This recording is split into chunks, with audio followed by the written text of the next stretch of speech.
Salamat ko namin sa aking kapatid. Sa Allah subhanahu wa ta'ala, nandito kami pinapatnubayan o ginagabayan sa Islam.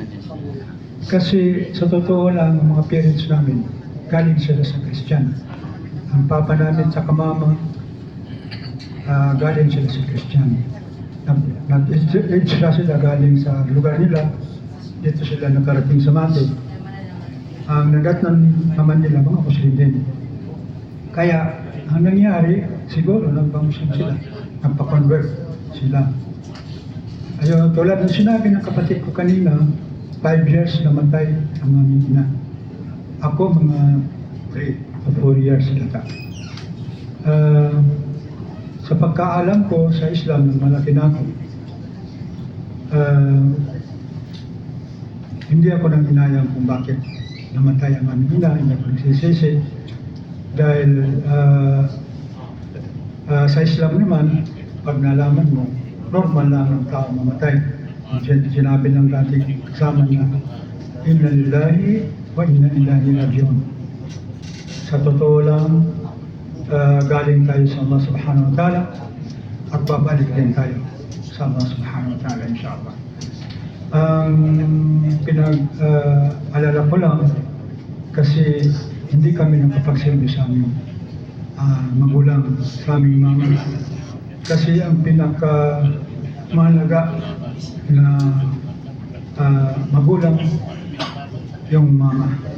Sabi nito na Propeta Muhammad SAW, may nagtanong sa kanya, sino ang dapat bigyan ng malaking pagrespeto sa magulang? Sabi ng Propeta Muhammad SAW, ang iyong mama. Sino pa? Sabi niya, ang iyong mama. 3 times sinabi ng Propeta Muhammad SAW, ang mama ay kapat bago pa ang papa. Kaya nga, doon ako nanghinayang kami dahil hindi kami nakapagsilbi sa aming ina dahil maliliit pa lang kami, namatay na siya. Sa aming ama, mga malaki na kami, may asawa na, bago pa namatay ang aming papa. Malaki pa ang pagsilbi namin sa kanya. So, alhamdulillah, kaya malaki naman kami. Kaya nga, ibalik ko na malaki ang pagpasalamat namin sa Allah subhanahu wa ta'ala dahil andito kami sa Islam. Kasi itong Islam, tulad ng sinabi kanina ng maraming, ang Islam ay pinadala ng Allah subhanahu wa ta'ala, genuine religion.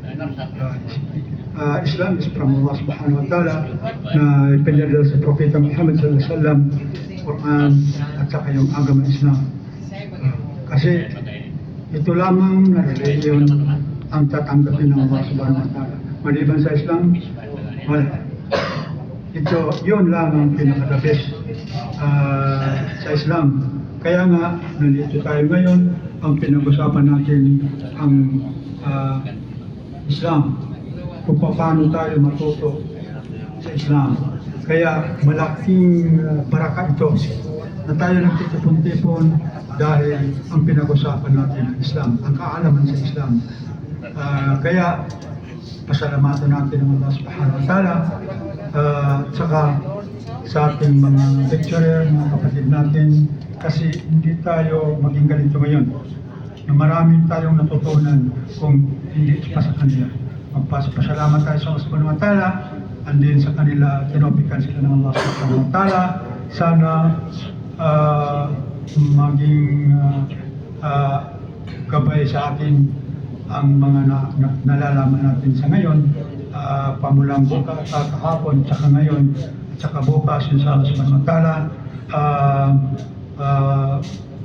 Bigyan kita ng magandang pangangatawan hanggang bukas.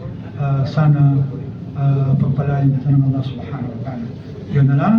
Assalamualaikum warahmatullahi wabarakatuh.